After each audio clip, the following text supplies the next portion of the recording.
지금 이 이야기를 꺼내는 게 맞는지 사실 시작 전부터 조금 망설였다. 별일 아닐 수도 있어서가 아니라 반대로 내가 느꼈던 것들이 너무 생생하게 남아 있어서다. 시간이 지나면 흐릿해질 줄 알았는데 어떤 감각은 흐릿해지지 않는다. 특정 냄새, 특정 소리, 특정 불빛의 색. 그것들은 그냥 몸 어딘가에 가라앉아 있다가 비슷한 상황이 오면 먼저 반응한다. 머리보다 먼저. 나는 지금 33이다. 직장을 다니고 서울 외곽에 혼자 산다. 그 시절로부터 꽤 멀어졌다고 생각하는 날도 있고 지하철을 타다가 갑자기 그 환승역 특유의 냄새, 오래된 콘크리트와 인공 냉방이 섞인 그 공기가 느껴지면 어느 틈에 자세가 달라져 있는 날도 있다. 몸이 먼저 긴장하고 나는 그 다음에 또 하고 한다. 이 이야기는 누군가를 고발하는 이야기가 아니다. 아무 일도 일어나지 않았으니까. 정확하게는 내가 막았는지 그냥 아무 일도 없었던 건지 지금도 구분이 잘 안 된다. 그 구분이 안 된다는 게 사실 지금도 가장 불편한 부분이다. 그 환승역을 처음 이용한 건 대학교 2학년 때였다. 이사를 하면서 통학 경로가 바뀌었고 새 경로에는 중간에 갈아타는 역이 하나 생겼다. 별로 크지 않은 역이었다. 승강장이 2개뿐이고 환승 통로가 좁아서 러시아어에는 사람들이 어깨를 맞부딪히며 지나갔다. 나는 그 통로가 처음에는 그냥 불편했다. 좁아서, 사람이 많아서, 그뿐이었다. 그 선배를 처음 마주친 건 10월이었다. 환승 통로에서였다. 반대 방향으로 걸어오다가 눈이 마주쳤다. 나는 먼저 봤고 그도 나를 알아봤다. 아는 사이였다. 같은 과는 아니었지만 같은 건물에 있는 다른 과였고 학교 행사에서 몇 번 마주친 적 있었다. 그는 예비역 복학생이었다. 군대를 다녀온 뒤 학교로 돌아온 여자들에게 유독 말을 잘 거는 타입. 처음에는 그냥 부침성이 좋은 사람인 줄 알았다. 그게 처음에는 그냥 그런 줄 알았다. 그날 환승 통로에서 그는 자연스럽게 말을 걸었고 나는 안녕하세요 하고 지나쳤다. 아무것도 아닌 순간이었다. 정말로. 2번째가 일주일 뒤였다. 같은 통로, 비슷한 시간. 나는 학교를 늦게 나왔는데 그도 같은 방향에서 걸어오고 있었다. 이번에는 그가 먼저 알아봤다. 또 봤네. 나는 웃었다. 그가 웃으며 내게 물었다. 자취하세요? 나는 애매하게 대답했다. 비슷해요. 그가 이 역 자주 써요? 물었고 나는 네 하고 대답하고 나서야 말하지 말걸 하는 생각이 스쳤다. 그 생각이 왜 들었는지 당시에는 설명할 수 없었다. 그냥 스쳤다. 3번째, 4번째, 5번째. 어느 시점부터 나는 그 통로를 지날 때 미리 살피기 시작했다. 의식적으로 그런 게 아니라 저도 모르게 시선이 먼저 통로 안쪽으로 향했다. 사람 무리 사이에 그 체형, 그 가방, 그 걸음걸이가 있는지. 없으면 어깨가 조금 풀렸다. 있으면 걸음이 살짝 달라졌다. 나는 그걸 오랫동안 경계심이라고 부르지 않았다. 그냥 좀 귀찮다 정도로만 생각했다. 한 달이 지났을 때 나는 세어봤다. 11번. 한 달 동안 11번. 나는 그 숫자를 노트에 적어두진 않았는데 그때그때 머릿속에서 자꾸 세고 있었던 것 같다. 5번째쯤에 이미 이상하다는 감각이 있었고 7번째쯤에는 이게 우연만은 아닐 수도 있다는 생각이 들었고 10번째 이후로는 그 생각을 더 이상 무시하기 어려웠다. 그런데 이상하게도 그게 이상하다는 걸 알면서도 나는 아무에게도 말하지 않았다. 뭐라고 말해야 할지 몰랐다. 자꾸 마주쳐요. 그러면 뭐? 경로가 같은 거 아니야? 맞다. 경로가 같다. 그냥 인사하고 지나치면 되잖아. 맞다. 인사하고 지나친다. 별일 없다. 그러니까 별일 없는 거다. 그 논리의 사슬을 내가 먼저 알고 있었기 때문에 말을 꺼내기 전에 이미 접었다. 신고할 수 있는 일이 아니었다. 증명할 수 있는 게 없었다. 그 선배에 대한 소문은 이미 알고 있었다. 학교 안에서 그에 대한 이야기는 조용하지 않았다. 조용하지 않은데도 공식적으로는 아무 일도 없었던 것처럼 흘러가는 그런 종류의 이야기. 여러 여자 후배들에게 지속적으로 접근하고 번호를 따고 연락을 유지하려 했다는 것. 거절해도 웃으면서 넘기고 다음 주에 또 연락이 온다는 것. 거절에 거절. 그 반복. 그리고 동아리방 이야기. 이건 직접 들은 게 아니라 전에 들은 거였는데 어느 여자 후배가 동아리방에서 그와 둘이 남겨진 상황이 됐고 늦은 시간까지 나오지 못했다고 했다. 집에 가겠다고 해도 붙잡고 문 쪽으로 가면 말을 걸어 돌려놓고 그러다가 다른 선배가 두고 간 물건을 가지러 우연히 들어왔고 그 틈에 나왔다고. 폭행이 있었던 건 아니었다. 어떤 명백한 선을 넘은 게 아니었다. 그러니까 신고도 없었고 징계도 없었고 그는 계속 학교를 다녔고 계속 여자들에게 말을 걸었다. 나는 그 이야기를 들었을 때 그게 사건이 아니라 그냥 이야기로 분류되는 방식이 어떤 온도로 전해지는지가 불편했다. 불편하다고 말할 수 있는 자리가 없었기 때문에 그냥 들었다. 그리고 잊으려 했다. 그런데 잊혀지지 않았다. 어딘가에 가라앉았다. 그가 11번 환승역에서 나타났을 때 가라앉아 있던 게 올라왔다. 12번째가 될 수도 있는 날이 있었다. 수업이 늦게 끝나는 목요일이었다. 나는 강의실을 나오면서 핸드폰을 보고 있었는데 문득 멈췄다. 정확히는 발이 먼저 멈췄다. 그리고 나서야 내가 왜 멈췄는지를 생각했다.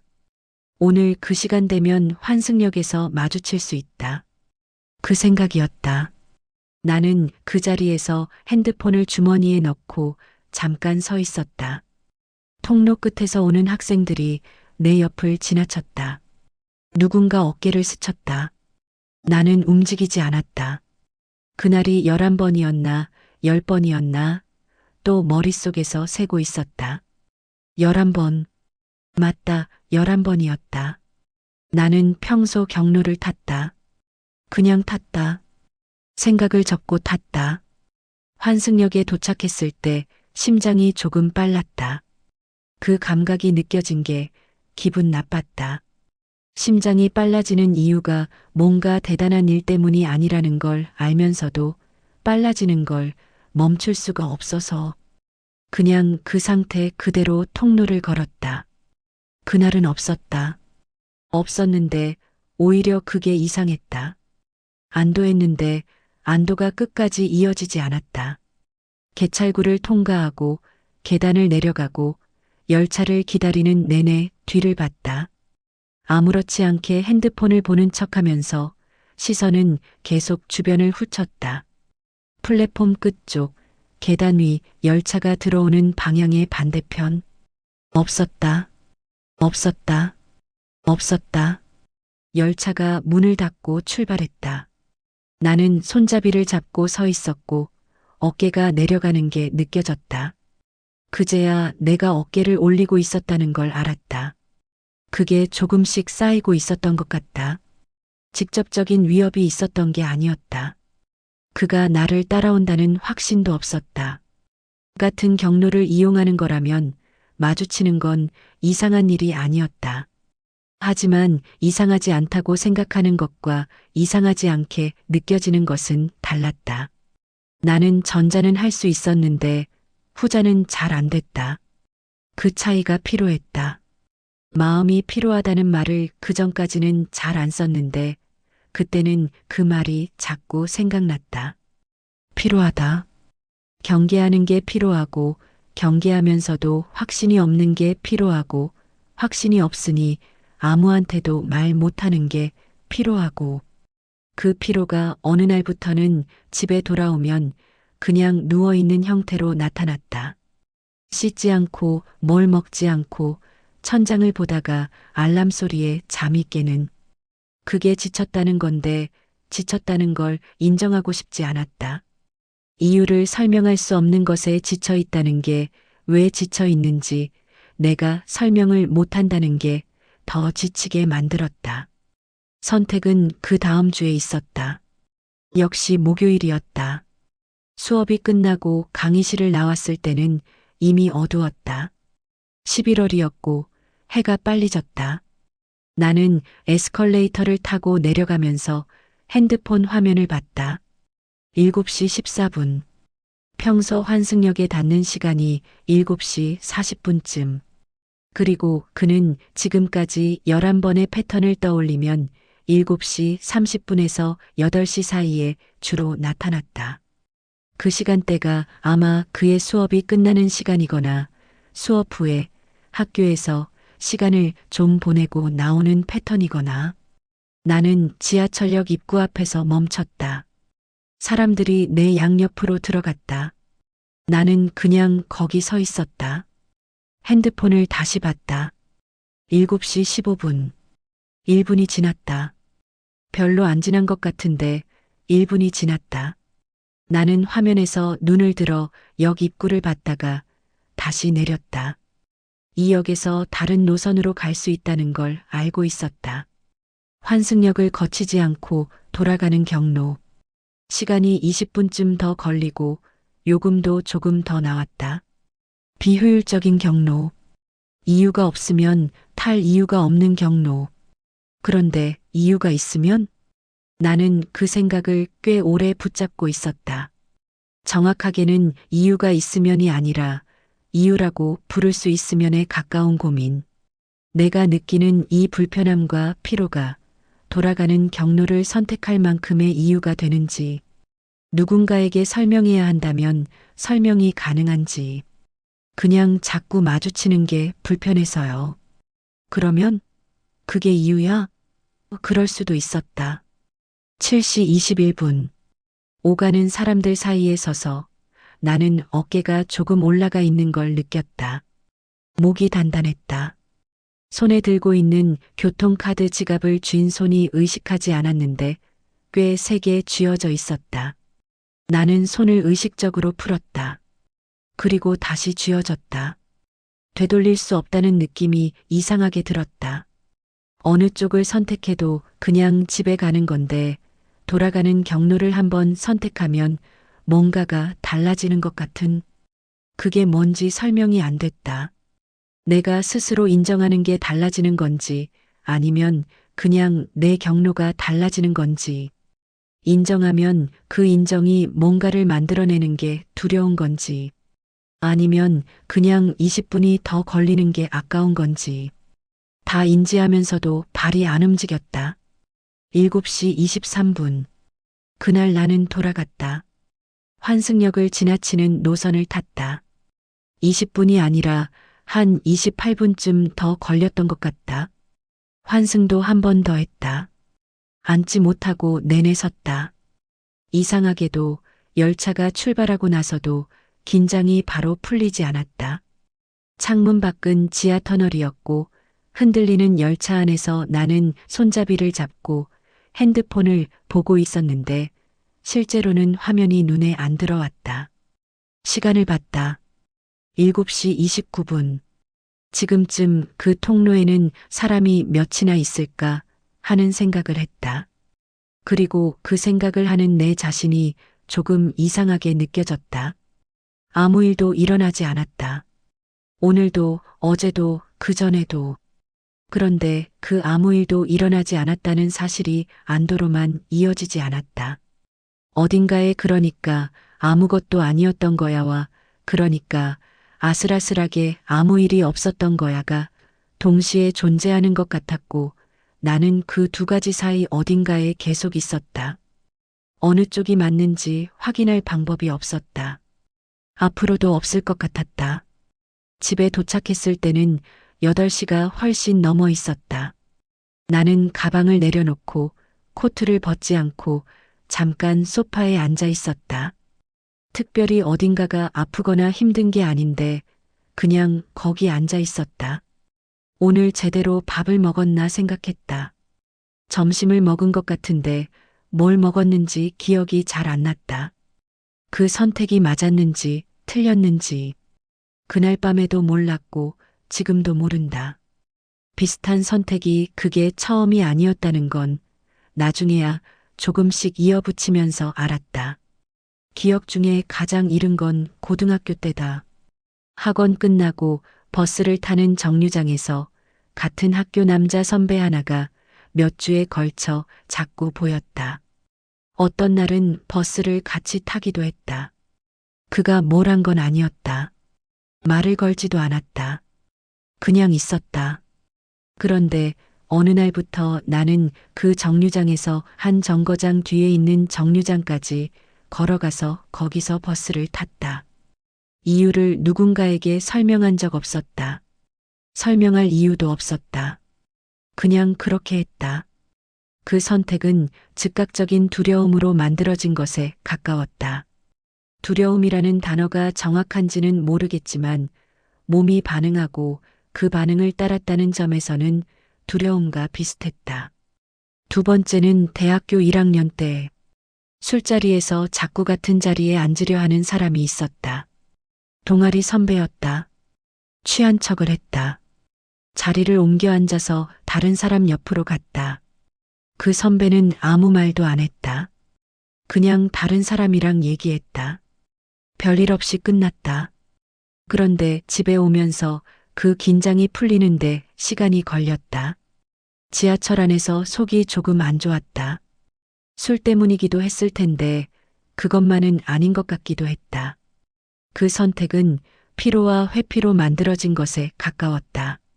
두려움보다는 이 상황을 제대로 처리하기가 너무 귀찮고 그냥 옆에 없으면 되니까 옆에 없어지는 쪽을 택한 그 귀찮음과 회피가 뭉쳐서 자리 이동이 됐다. 그게 전략이었는지 도망이었는지는 모르겠다. 세 번째는 환승역 선택보다 조금 이전이었다. 같은 동네 편의점을 자주 갔는데 거기서 자꾸 마주치는 사람이 있었다. 이번에는 모르는 사람이었다. 마주칠 때마다 시선이 불편했다. 특별히 뭘 한 건 없었는데 시선 자체가 달랐다. 그러다 어느 날부터 그 편의점을 안 갔다. 두 정거장 거리의 다른 편의점을 이용했다. 처음에는 이번 한 번만이었는데 어느 틈에 루트가 바뀌어 있었다. 그걸 인식했을 때 나는 별로 놀랍지 않았다. 그냥 그렇게 됐다고 생각했다. 그 선택에는 두려움도 분명한 피로도 아닌 그냥 체념 같은 게 있었다. 설명하거나 해결하거나 누구에게 말하거나 하는 과정을 아예 건너뛴 처음부터 우회하는 경로를 선택하고 그게 당연한 것처럼 굳어진 그 무감각이 무서운 건지 그냥 효율적인 건지 지금도 잘 모르겠다. 이 선택들에 공통된 게 있다면 모두 설명하기 어려운 이유에서 나왔다는 것. 설명이 어렵다는 게 이유가 없다는 뜻은 아니었는데 설명이 안 되니까 이유가 없는 것처럼 취급됐다. 나 스스로도 그 상황들을 타인에게 말할 때도 그냥 좀 불편해서요. 뭐가 불편한데? 그냥요. 그 지점에서 항상 막혔다. 그 이후로 말하지 않는 게 더 간편했다. 그러다 보니 어느 시점부터는 말을 꺼내기 전에 이미 포기하고 있었다. 이걸 말해서 뭐가 달라질까 라는 생각을 먼저 했다. 그 생각이 습관이 됐다. 말을 안 하고 경로를 바꾸는 것이 말을 하고 아무것도 안 바뀌는 것보다 체감상 덜 지치는 방향이었으니까. 이게 옳은 선택인가 라고 그때도 물었고 지금도 묻는다. 모르겠다. 여전히. 지금도 가끔 그 환승역을 지난다. 직장이 바뀌면서 경로가 달라졌고 지금은 그 역을 쓸 일이 드물다. 가끔 지인을 만나러 가는 길에 통과할 때가 있는데 그 통로를 걸을 때면 아무 이유가 없는데도 어깨가 조금 올라간다. 걸음이 약간 빨라진다. 통로 끝에 누가 있는지 확인하고 싶은 충동이 든다. 아무도 없다. 아무도 없는 게 당연하다. 그래도 어깨는 통로를 다 빠져나올 때까지 내려오지 않는다. 몸이 먼저 기억한다는 게 그런 것이었다. 그 선배가 어디에 있는지 나는 모른다. 졸업을 했겠지. 어딘가에서 살고 있겠지. 그가 나를 기억하는지도 모른다. 기억하더라도 그 환승역에서의 11번을 나와 같은 방식으로 기억하는지도 모른다. 아마 그는 별 생각이 없었을 수도 있다. 그냥 경로가 같았을 수도 있다. 나는 그걸 알 수 없었고 지금도 알 수 없다. 그래서 그날 내가 환승역을 지나친 게 맞는 선택이었는지, 과민 반응이었는지, 아니면 그냥 피로에 지쳐 경로를 바꾼 것인지 지금도 정확하게 말할 수 없다. 그냥 그날 나는 돌아갔다. 28분이 더 걸렸다. 서서 갔다. 집에 도착했을 때 코트를 벗지 않고 소파에 앉아 있었다. 밥을 먹었는지 생각했다. 그리고 그날 밤은 지나갔다. 그게 전부다. 이 이야기를 지금 꺼내면서 뭔가 결론이 생겼느냐고 묻는다면 아니라고 할 것 같다. 이야기를 꺼내는 것 자체가 결론을 만들어준다고 생각했는데 그렇지 않았다. 꺼내고 나서도 그대로다. 여전히 어느 쪽이 맞는지 모르겠고 그게 나를 조금 지치게 한다는 것도 그대로다. 다만 이 이야기가 어디에선가 누군가에게 닿는다면 비슷한 감각을 아는 사람이 있다면 그 사람이 자신의 감각을 이유 없는 것으로 치부하지 않았으면 하는 마음은 있다. 그게 교훈이라고 부를 수 있는 건 아니다. 그냥 그렇게 됐으면 하는 마음. 나는 지금도 그 통로가 좁다고 생각한다. 사람이 많고 어깨가 자꾸 부딪힌다. 그게 불편하다. 그게 전부다.